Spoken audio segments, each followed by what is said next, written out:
So today on the Agile for Agilists podcast, I'm really excited because on the call today is Ken Lewis, who's somebody that I met early on during COVID quarantine. Ken is a veteran, former Air Force EOD, Master Sergeant, 20 years retired. 20 years?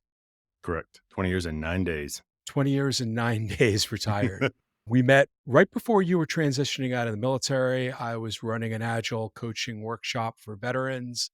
And not only were you part of it as a student, but you were like a co-host with me all throughout it, right? Like I relied so much on you for all of your wonderful expertise and leadership qualities and technical skills and whatnot. And you were fantastic. So thank you for that. No, thank you. I think we had 2, lanes of specialty that complemented each other. I was very interested to learn the new agile methodology and approach, and then I had my skill sets just to and they just I think they complemented, definitely showed the power of bringing diverse minds together. Well, and the thing was, and still is to this day, and that's what a lot of this call is going to be about, is that I'm very much one, I'm enamored with the fact that you did 20 years and 9 days of active duty in the military. I only did 5 years, right? So whenever I meet somebody like yourself, I'm always like grateful that you did the extra 16 years for me so I didn't have to. I say in the back of my head. But with that comes and with the rank that you had, master sergeant, right? Like there's such a huge wealth of knowledge of leadership, right? The military, as you rise in rank, not only provides you opportunities to improve your leadership, but they send you to so much leadership training. You wind up with mentors along the way that take interest in you. And I knew that you had something and still have something really wonderful and interesting in your viewpoint and perspective and experience about leadership. So I'm going to turn it over to you for a couple of seconds. Can you give a quick rundown for who you are, what you do, what your role was in the military, and what you're doing now that you're out? Absolutely. Thank you for that. So, as mentioned, my name is Ken Lewis. I retired or separated out of the military after 20 years. First was a pharmacy technician for the first 7 years, and then transitioned and applied to become an explosive ordnance disposal technician, which is military bomb squad. And from there, I decided that I was going to get out at 20 years. COVID was definitely a game changer in some of my thought process, a new family that had some influence in my decisions to get out. And in doing so, I decided to get down a path with doing leadership training and mentoring because I really had a passion in mentoring, helping others, maybe in identifying areas that were weaknesses for them, but maybe they weren't self aware yet at the time. So it came out, went, did my John Maxwell training and certification, became a John Maxwell certified coach, and then I just went down a path of absorbing as much knowledge as I can. And initially on that journey, there was a lot of reflection on some of the leadership techniques that I was using or maybe incorrectly applying in my life. So it was applying some of the knowledge that I already had, but putting it just in a different limelight and highlighting things like I probably wasn't doing that as intended. But now that I'm in a position to where I love talking to others about how can you maybe not repeat some of the same steps I do, or if you are in that pathway, what are some steps you can take just to increase that self-awareness and develop a roadmap on how do you get out of a place if you don't feel like you're acting your best self, right? Or that's not the image you wish to portray anymore. But it has to also do with alignment. Why should somebody care about learning more about leadership? What do they get for that? What does the company get for that? What do the people and the teams that work for them get for that? I don't want people to get scared of the word leadership because I believe there's a difference between having leadership qualities and being in a leadership role. So you can have leadership qualities and it's quite necessary at every element, every tier, however the organization is. It's relevant everywhere you are because the strongest person to lead is yourself first. Like, how do I make myself? But that doesn't necessarily everybody wants to sign up for the role of a senior leader or a manager. They don't necessarily want that responsibility or the extra heartache that can sometimes come in a position where your decisions truly affect multiple people underneath you. So just having kind of a keen or an aptitude to say, hey, I just want to develop myself as a person because I think there's a lot of things that I'm learning that applies to his leadership because leadership is all about influence. One of John Maxwell's most famous quotes is leadership is influence, nothing more, nothing less. And if you apply that concept to your family, to your relationships, to whomever that may be, you don't have to be a boss. You don't have to have direct control over somebody. And I use that term loosely, not like, manipulating or anything, but just uh, with my kids, being able to influence them down a path, being able to support an environment that's going to help them grow up. That this leadership, but not necessarily in a role that I'm being held accountable to a higher element, right? Higher to a board or something like that. So I think just having the skills and concept of what is a leader and how can that apply both in a work center, outside the work center, and every interaction or communication you have, I think there's leadership qualities that can definitely come and float to the top and will benefit you just in your relationships in general. In thinking about the contrast between leadership and management, let's go back to your time in the military for a second. Can you think of a couple of examples of some military leaders that you had that led your group, led your team using management skills versus some that were using leadership skills and how they were different? Absolutely. I mean, I can use myself as an example of being very task oriented. Like one of my weaknesses was being a people person. It's still something that I am trying to enhance, right? That the empathy skills and just trying to take the time to recognize the outward mindset, which is a great book, by the way, by the Arbinger Institute, The Outward Mindset. It will hit on some of these topics as well. But being task oriented, I was worried about the deliverables. Here's an objective. Can we complete that objective? Here's the mission. Here's the assignment, whatever that may be.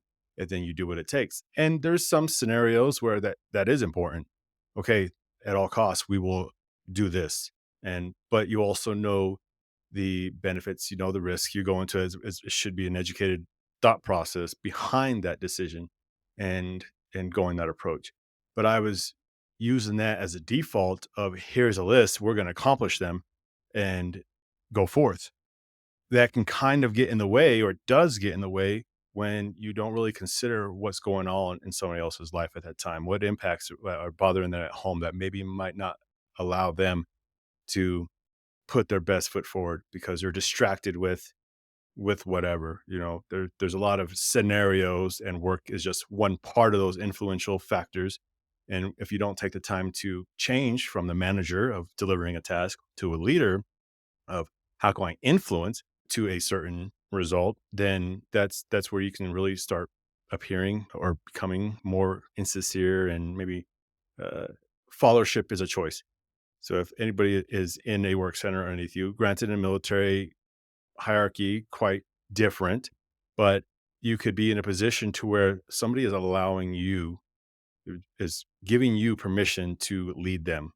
They are choosing to trust you and to follow you. At any point in time, they could choose not to follow you, change direction, change work environment, or just be mutinous, right? I'm just going to do the opposite. I'm not going to give him or her 100%. And I think that could be the difference if you are in the role of a manager all the time and you're neglecting the human being element, then you're probably going to get some of that pushback because why would they do anything for you if you don't care for them? I tend to delineate it by that a manager is effective based on the possession of a title, right? I've got this title, and because I have this title, you listen to what it is that I'm telling you to do. Whereas a leader steps into a position of respect, and there's that bidirectional trust, like you said, where they can get up and leave at any time. And now in the military, you can't get up and leave at any time. But at the same time, like there are leaders that I remember in the military that I didn't just give them my time and effort, right? But I gave them my heart and my soul. Mm, Like there was Petty Officer Dave Lakin. He was my shop supervisor when I was stationed in Puerto Rico. And he took care of me, right? He really took care of me. And I took care of him too in the way that my performance was. And he's somebody who I always aspired to be like as a leader. And I look to him in many regards today. So earlier, you mentioned that you were a tech before you were an EOD tech. I'm wondering if you noticed the shift in leadership approach when you shifted from being a pharmacy tech to an EOD tech. I would say that yes, but maybe not so much. The environment changed because when I was a pharmacy tech, the stress levels always seemed high and I couldn't really understand why. There was a lot of people that were disengaged. Disengagement is just huge. You just felt like, as a pharmacy tech, usually the last person in somebody's uh, journey in the medical care when they're visiting because they waited an hour to see their doctor. Now they got to get an X-ray and a lab and everything else, and they're still waiting. By the time they see you, 2, 3 hours of their day are gone by, and they can't understand why it takes another 30 minutes to put some pills in a bottle. So now it really seems like you're in a position that is just thankless. There's really high stress, but at the same time, you're trying to make sure that the dosage is correct. I don't want anybody to get hurt, especially with infants. Those are some irreversible mistakes. Granted, medical errors happen, unfortunately, but it's your job to do your damnness to not let that happen. But I felt that there was so much pressure on decreasing time, getting them that we really stopped to think that we were helping patients, that we were helping people, that they were, how do we make them feel better and like, what are they experiencing? It wasn't until one time that I was talking to a patient and I was just giving her general counseling on the medication she was getting at the time. She started crying. And I pulled her into another little closed door arena we use for counseling and it was going on. And she's like, everything you're explaining is exactly why I'm here now. She stopped the medication that she wasn't supposed to, which unfortunately, well, it had alternate, you were supposed to taper off it, slowly come off it. And she ended up having some negative effects by going, stopping abruptly. But everybody along her entire journey was making her feel bad, making her feel like, why did you do this? Da da da da. Not considering that patient compliance is a hard thing for a lot of people, right? Like stop and think about who it is you're helping, that is somebody. And then the fact that she broke down crying shows you that she wasn't proud of that outcome, that there was a lot of things in her life that was just crashing down. I didn't see anybody step in with a mindset of let's help this patient. Let's help empower these people to handle somebody in that scenario. How do you talk to somebody that's in this, not as a point of view from a counselor, but just as a support system. But then when I transitioned over to the EOD mindset, I could feel that there was a lot more responsibility. Like I felt it that your involvement as a team, your input was 100% necessary. I remember getting mad at one team member who failed to speak his mind because he felt that because he was much lower in rank and he was still new that he didn't have a role. No, your voice is crucial. Like your perspective, what you see and everything that you learn, I need that. And I think that's another thing if we, start talking about diversity.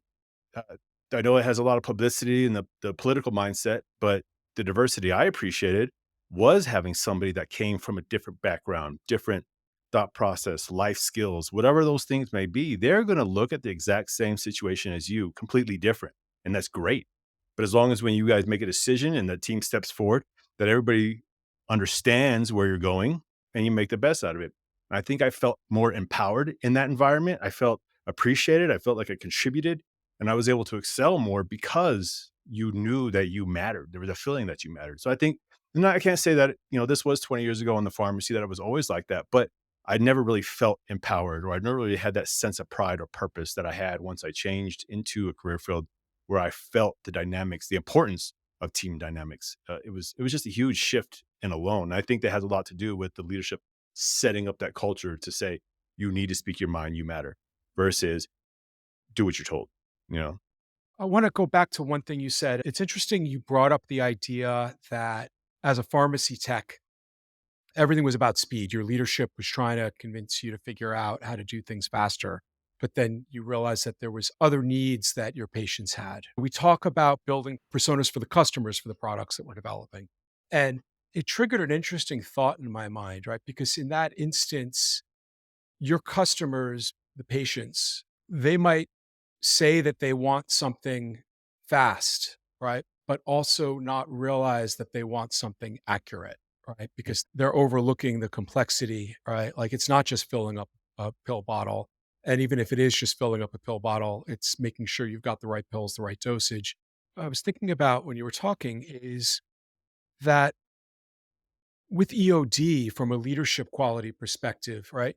You can't ignore the fact that because you're asking people to go figure out how to diffuse or deal with a very lethal object, that they have needs as people. Like, in order to get somebody to go into a scenario, they need to have a lot of safety in place, right? But also probably a lot of downtime afterwards because I'm sure things don't always go according to plan.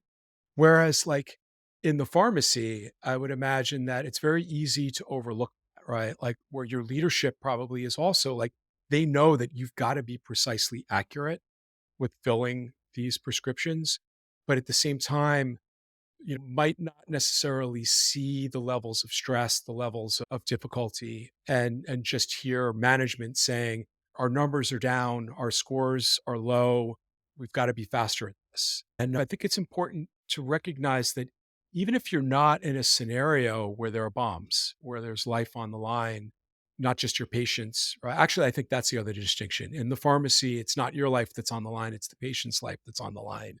And in EOD, it's the EOD tech that's their life is on the line.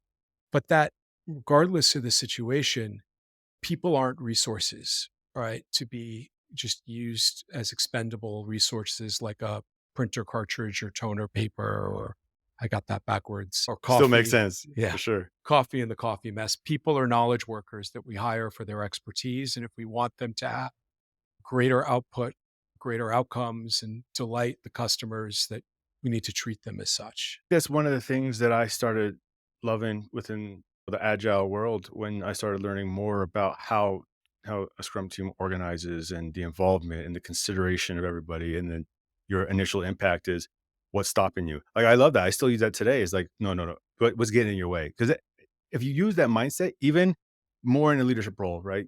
They shouldn't be there to be in a position to tell you how to do it.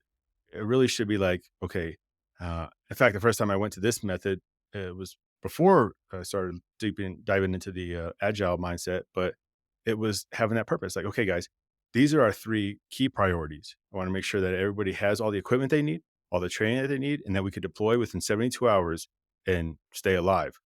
Whatever decisions you need to make, those are your team members. I don't want to step on yours. And if you have a question and you're going to come ask me about it, just ask yourself, I'm asking you, does it support one of those three things? If the answer is no, then really consider if that's a new path we need to take, or could you spend your energy better? And at that point, I think I started transitioning to that mindset, not asking that question per se, but to that mindset, what do you need to be effective? What do you need to do your job? What's getting in your way? And, within Agile, you start learning there's a way to do that with respecting people's time and getting to the point and then not including everybody. Like, okay, you guys need some stuff you need to work out. You identified it. Great, let me know if you need me after you two, talk it out as grown-ups.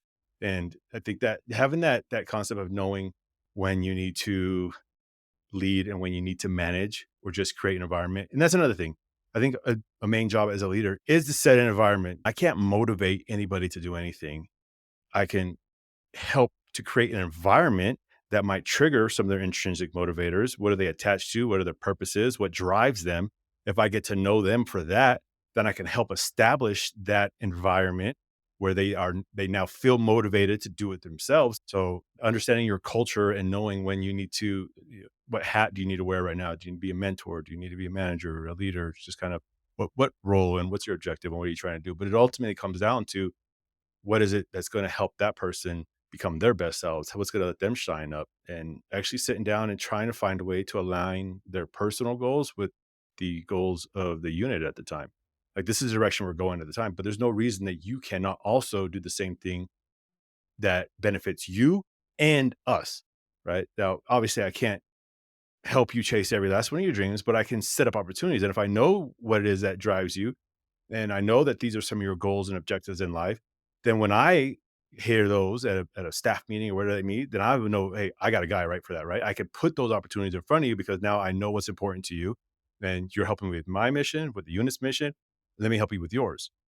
And I think that comes down with having that culture set up and just that, again, that awareness of yourself and your people and what really is important. Me going in there with a knife hand every day, what does that do? It sends mixed signals. I can't go in there and this is one thing I kicked myself in the butt for.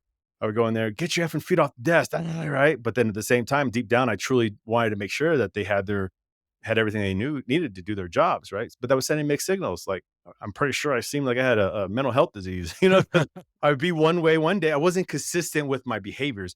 And people, they watch us. Those that we work with watch us, and they're trying to decide whether or not they're going to trust you. Is this somebody that I can rely on? Can I follow this individual? And if your behaviors don't match your words and you're not consistent, then they're not going to make an opinion that's in your favor. They're going to do something that's going to preserve their well-being.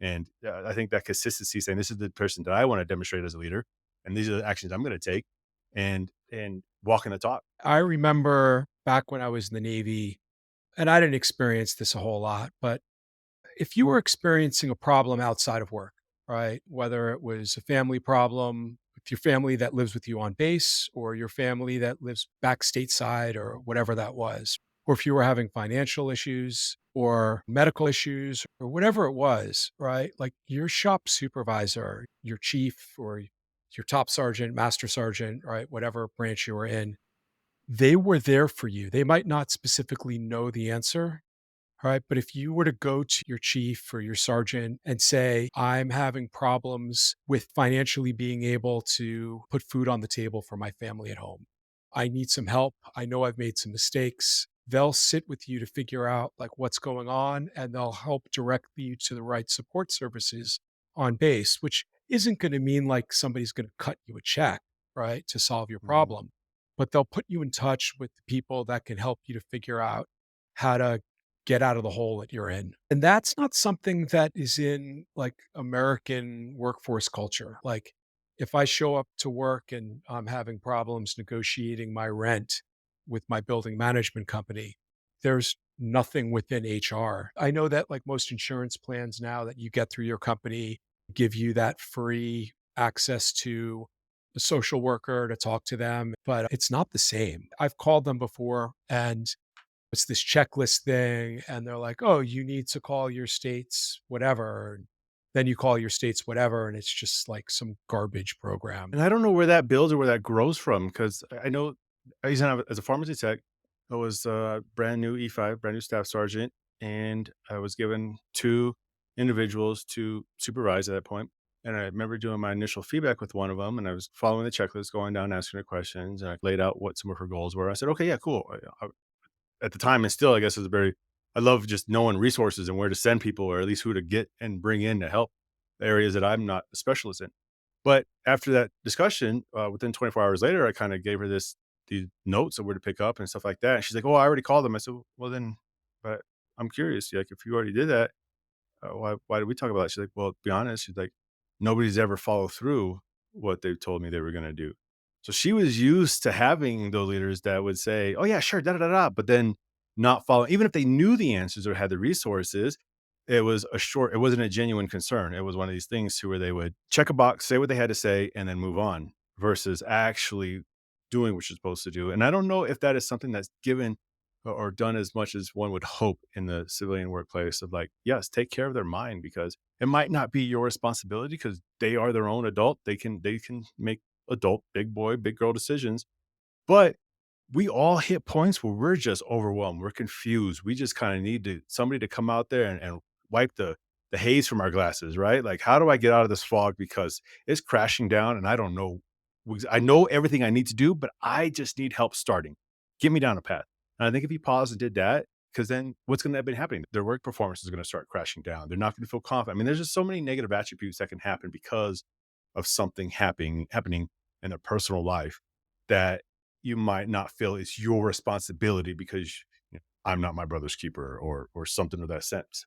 But as a human being, and the respect for another that might be lost that you have an answer to, we're not saying you have to hold their hand or change their diapers for them, but you can take the time and spend 15 minutes to better their life, because what is a long-term return on that? Like, what is that going to bring back to you? Yeah, you might have sacrificed 15 or 30 minutes to have this discussion and nothing productive was done for the organization. But if that person becomes better because of your conversation and your resources, what is that going to look when you avoided a situation of turnover or suicide, or now this person is the best place over because they got out of this haze and they're in a position to where they are working better than they ever thought they could, just because they had to get out of this slump. And sometimes it's not just that. Sometimes it's somebody that might not, that's a great individual, but not put in a stimulating role. So are they even in the right role in the first place? Are you tapping into their strengths? Because if they're failing work performance wise, have you sat down and looked at them and be like, okay, what actually drives you? Like, are you even happy with the role? All right, maybe okay, you belong on the bus, right? You're on the bus. You belong here, but maybe you're just not in the right seat. So let's go over here where you can tap into that energy and strength, and then bam, they excel. But again, it's sitting down and have those conversations and not looking just with blinders on at the results, what ask the good questions to lead you. Like, why are these results happening? Yeah, and I think that gets lost a lot in American workplace culture, right? Most of my career, I worked for these large enterprise level organizations that were very top down heavy, and the steering committee approves a project and a program and whatnot, and the orders are given out, and everybody's got to march in that direction. You're in a job that sometimes they're not hiring you to think, they're hiring you to do. Mm, And I think that's another aspect of leadership versus management. A leader recognizes that the people that are working for them are going to provide them with greater insight. And like, as you said, especially if you've got a diverse group of people on your team, if you allow them the time and the space to give feedback, to speak about the impediments that they're having, right? To say, hey, I know that this is what the project plan says, but I feel like we're missing an opportunity here, and listen to them. Being a leader doesn't necessarily mean that you have to listen and then act upon everything that your team says, right? But it does mean that you have to listen, that mm. you have to give them the space and the time to listen. If somebody who's working for you is just talking a lot and bringing up lots of problems all the time, then as a leader, right, it's your responsibility to sit down with them and say, like, hey, look, sometimes there are things that you bring up that are great that we really need to hear about. And, other times you bringing up things that are important, but, are distracting. And then other times there are things that we need to just work past and just accept. And a good leader will sit down and talk to them about that.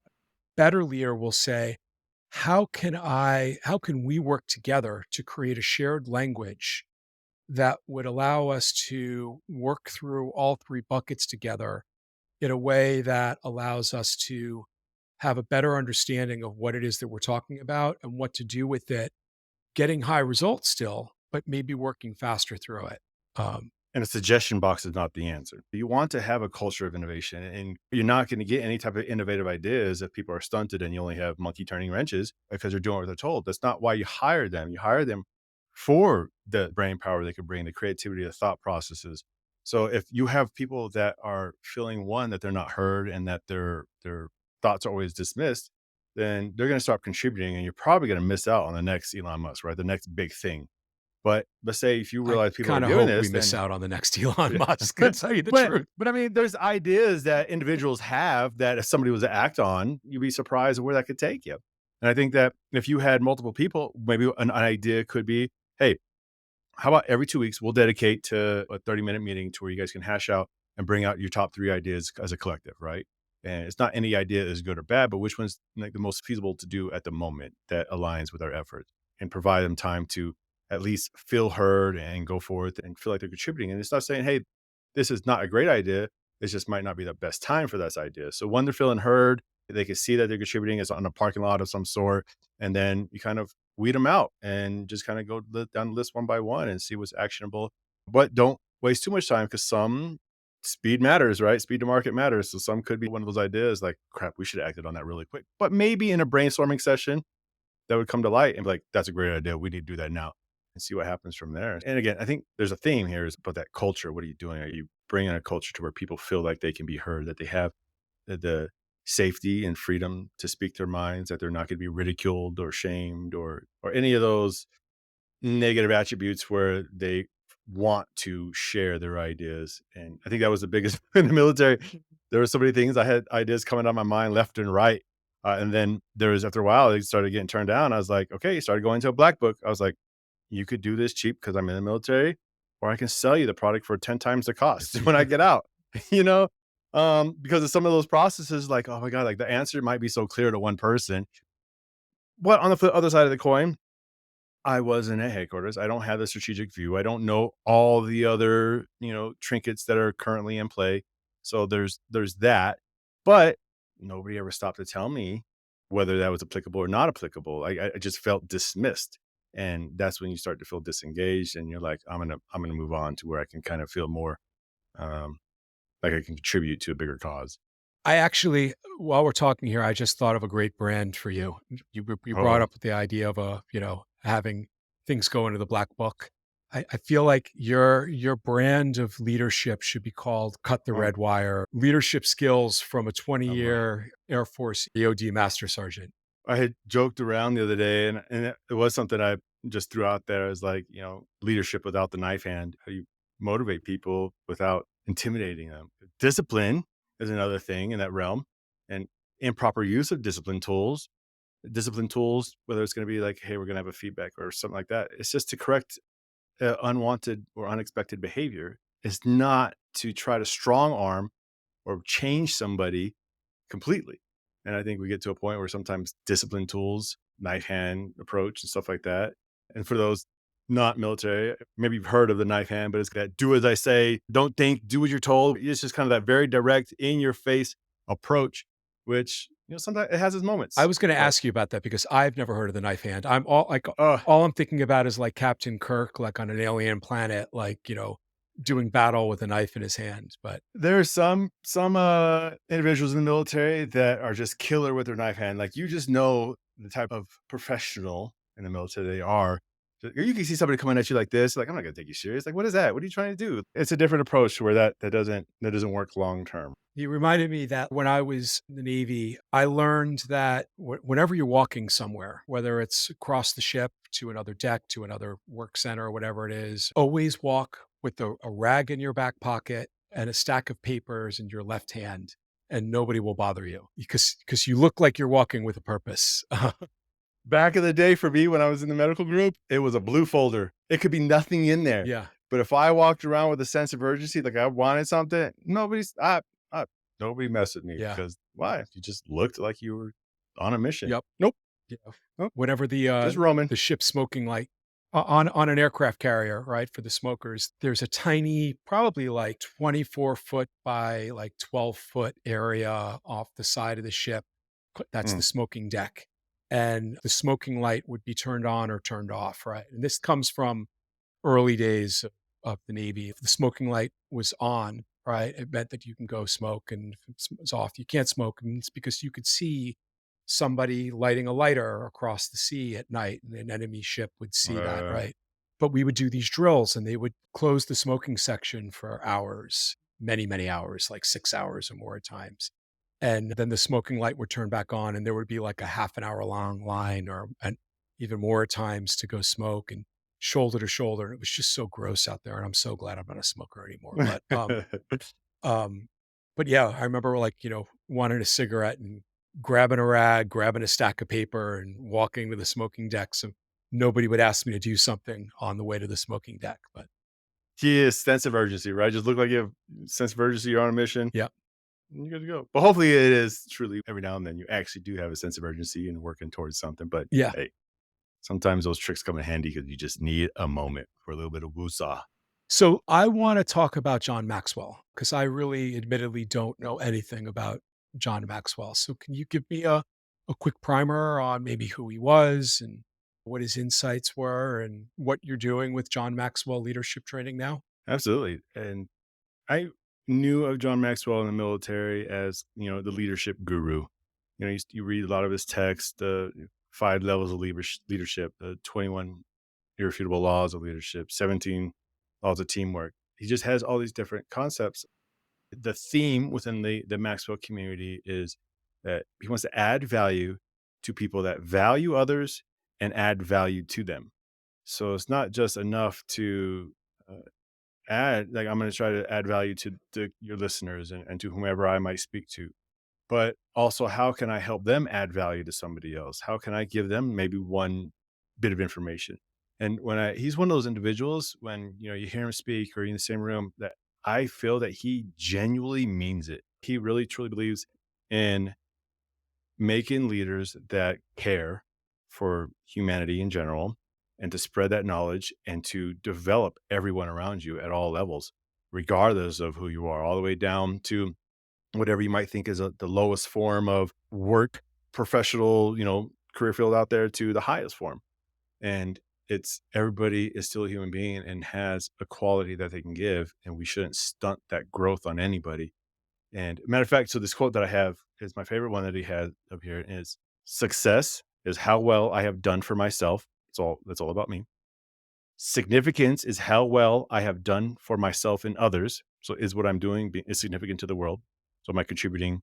Am I benefiting myself? And am I helping you in this case?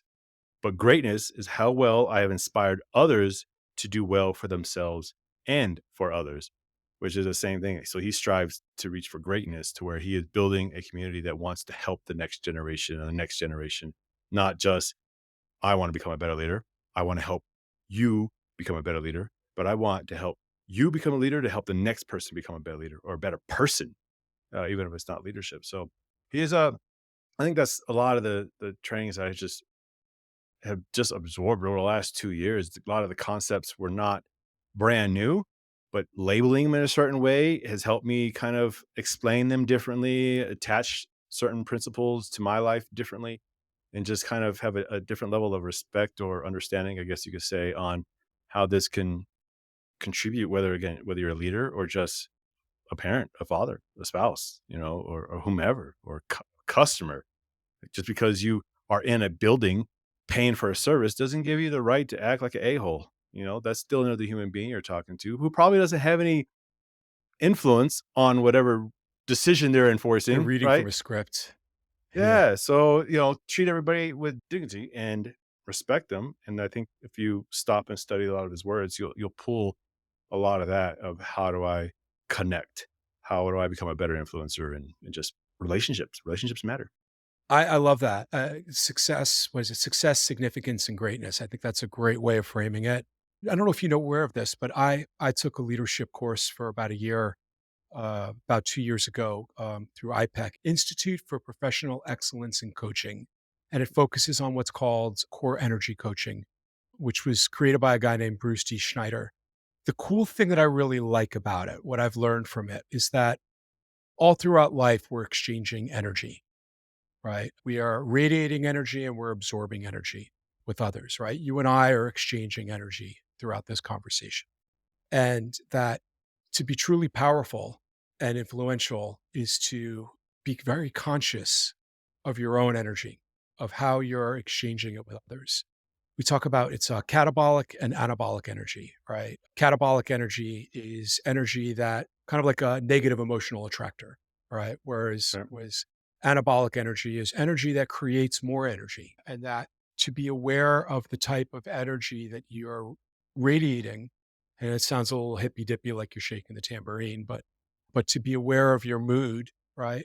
Might be another way to put it. And helps you to then pivot, reframe, and redirect that energy. And it's really done wonders. I've been using that in my agile coaching as well. So in my book of isms from core energy coaching, it's absolute passion is the highest form of consciousness, is one I love. And then the other one that I really love is life offers neither problems nor challenges, only opportunities. And life is a perfect adventure, a game that cannot be won or lost, only played. And that was the one that really had the most impact on me, right? Because I was taking everything so seriously, right? And when I started to realize that life is just a game, right? We're playing Mhm. a game with other people and we get to play the game over and over again every 24 hours, right? That every morning I get to choose who I want to be, who I want to show up as, that every day I get to, at the end of the day, experience a mini retrospective. What went well today? What didn't go well today? What can I do differently tomorrow? Right? What can I take from that? I feel like American corporate culture does not embrace these ideas at all. Right? Like they don't want to bring that into the workplace. They don't want to bring the shaking of the tambourine. But the value of the organizations that do, right? The organizations that out there that truly get leadership over management principles, that are asking their employees, what can we do to help you to do your job better? Those are the ones that are really excelling. I think there's also a lot of people are really stuck on metrics. How do I measure that? Or it doesn't really, how does that contribute to the bottom line? So they look at the hard facts, so tangible events versus, there are things intangible. Like how do you have establishing a culture that ultimately indirectly support all those RIs, on your OKR metrics or your balanced scoreboard or whatever metric system you use, they ultimately are they only get achieved by those people. So having to, having a mechanism to measure that, whether it could be simple as a Likert scale, like, do you feel valued in your work center? Like, do you feel valued?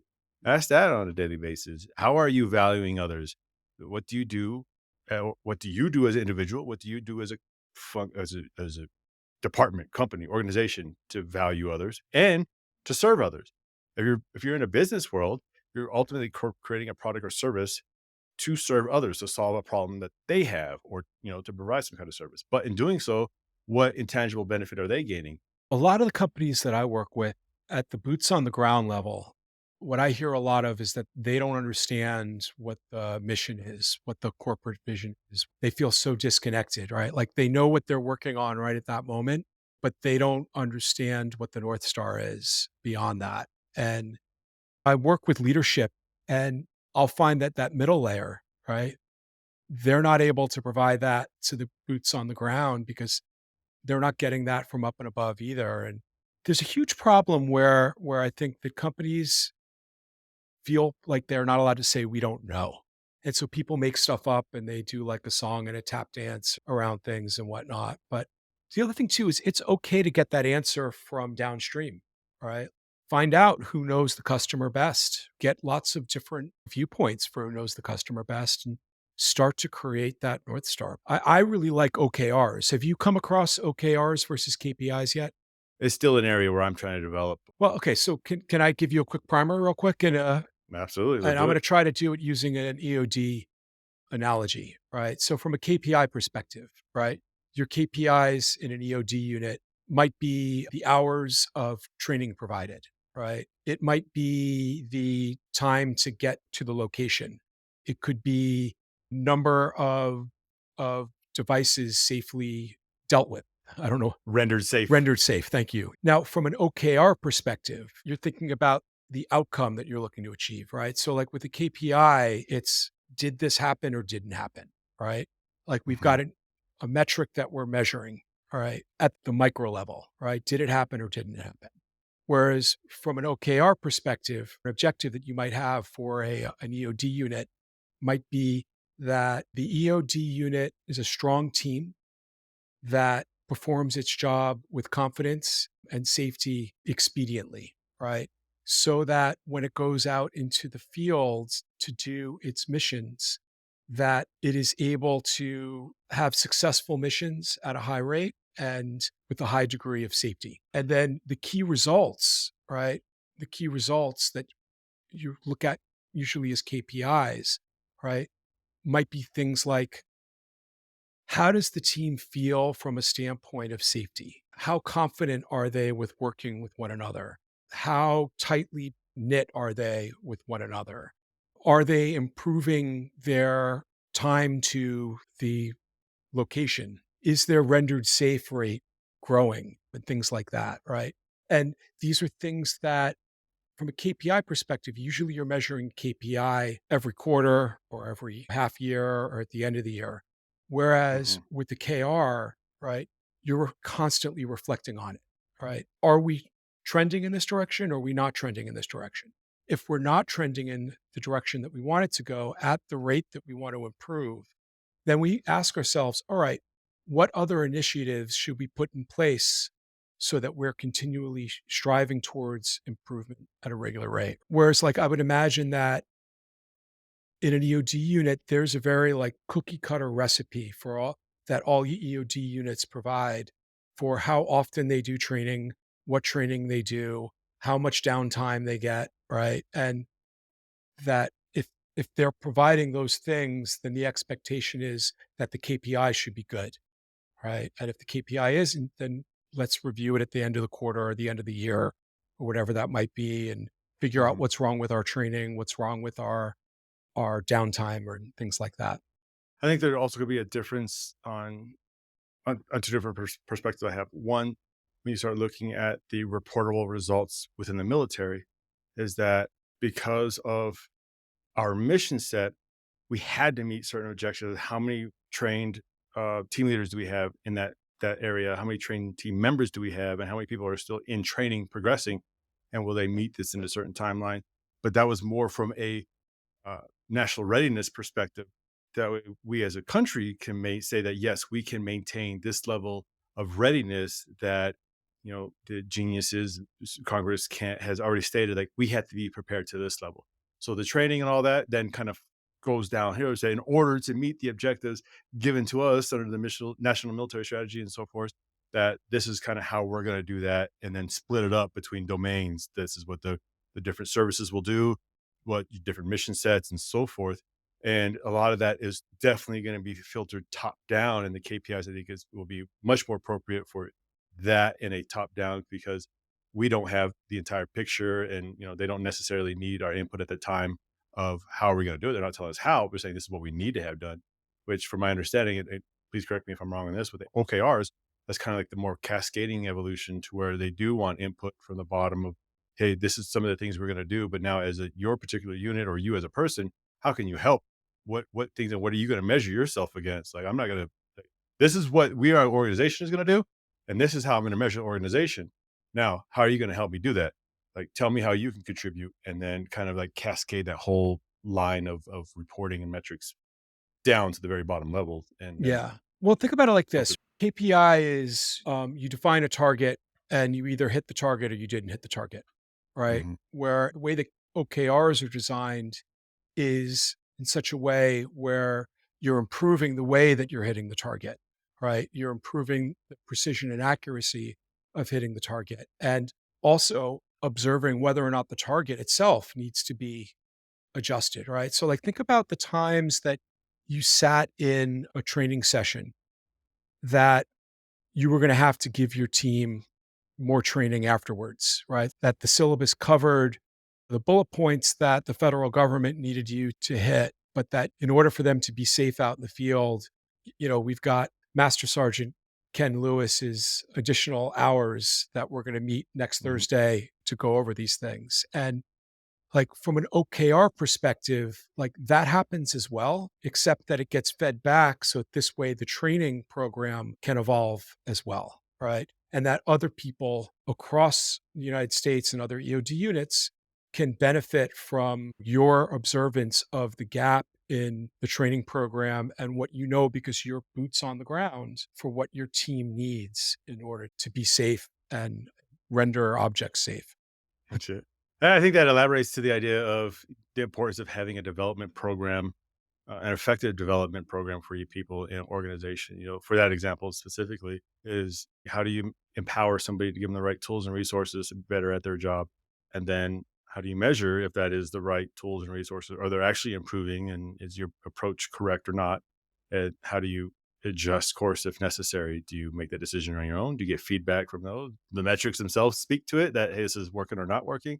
There's a lot of managers out there right now who can't understand this idea of leadership, right? Like, how will I Sure. know that my employees will get the work that I need them to get done if I don't tell them exactly how to do the job the way I want it done? So, with your experience with John Maxwell and being in the military, what would you say to those leaders out there who are feeling that way to maybe get them to try wearing a leadership hat a little bit? First would be asking yourself, do you need to have that much control on the deliverable, on the outcome? Like, do you trust them enough to do it? And why don't you trust them? Do you trust them because they're not skilled? Okay, well, then that's your fault as a leader. Help them become skilled in that craft. Do you have an issue with delegating? If you do have an issue with delegating, again, your problem. What are you going to do about that? I know when I was trying to be more diligent in delegating, there was two things that I did. I printed off the Vroom Yetin decision making model. It says, how important is the decision you're going to make? The quality of that. Is it very important to the organization? Is it not that important? Do you need the input from others people? And then it kind of helps you decide, okay, is this a decision I'm going to make on my own? Is this a decision that I'm going to maybe just bring in a couple people to get their consult? Do I need to sit down with a team and talk it out? Do I need to bring in the entire group and talk it out? Is this a decision that I make by myself? Do I just hear them out and make a decision, or we can come to a consensus, or how does that work? But it's just kind of a tool thing to say, if you're trying to become somebody that can be better with delegating, see at what decisions really need to be handled, because there's probably a lot of decisions that does not need to stop at you, especially if time is not of the essence. And it's not one of those critical life altering decisions. You have time to talk about it at your next morning meeting or something like that to present it out way. Yeah, I would take that one step further to say that if you're gonna set up this kind of experiment, and I love that, right? Like, find something that's low risk, find something that you feel comfortable and confident, and somebody who you could delegate it to. I think it's a great way of running a leadership experiment to see how that could work for you, right? And at the same time, I think your team will love that. But I also think it's important to ask, not just that day, right? But check in from time to time.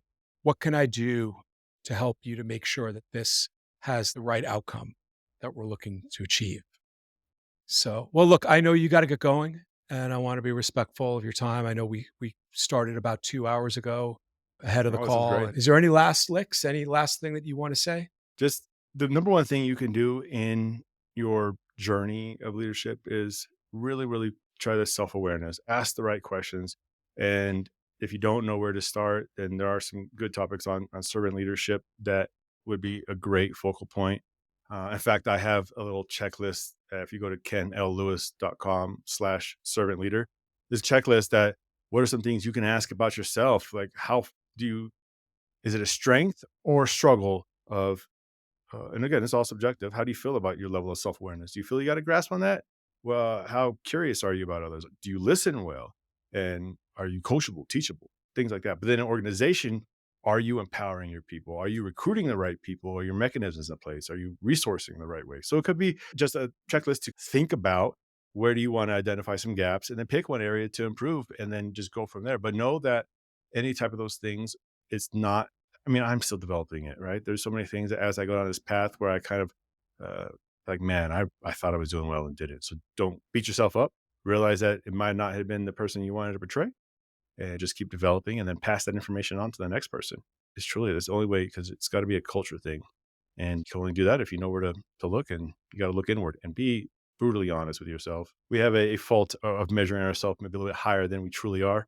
To just be brutally honest and ask what's your greatest struggles and what can you do to minimize that struggle. It gets that participation and involvement from those below and from those above. And they can be used in a non-agile setting. Amazing. Well, Ken, thank you so much for joining. I really appreciate it, and we'll catch up again soon. Yeah, thank you. And thank you for everything again. Thank you for the knowledge you shared upon me just in the whole agile mindset. I mean, it's been great and it has helped me as far as my leadership perspectives because it's given me tools that I can do to not be so prescriptive. I knew that you had something and still have something really wonderful and interesting in your viewpoint and perspective and experience about leadership. Like, I relied so much on you for all of your wonderful expertise and leadership qualities and technical skills and whatnot. And you were fantastic. So thank you for that. Absolutely. Appreciate you, brother. And we'll talk Yep. soon. All right. Ciao.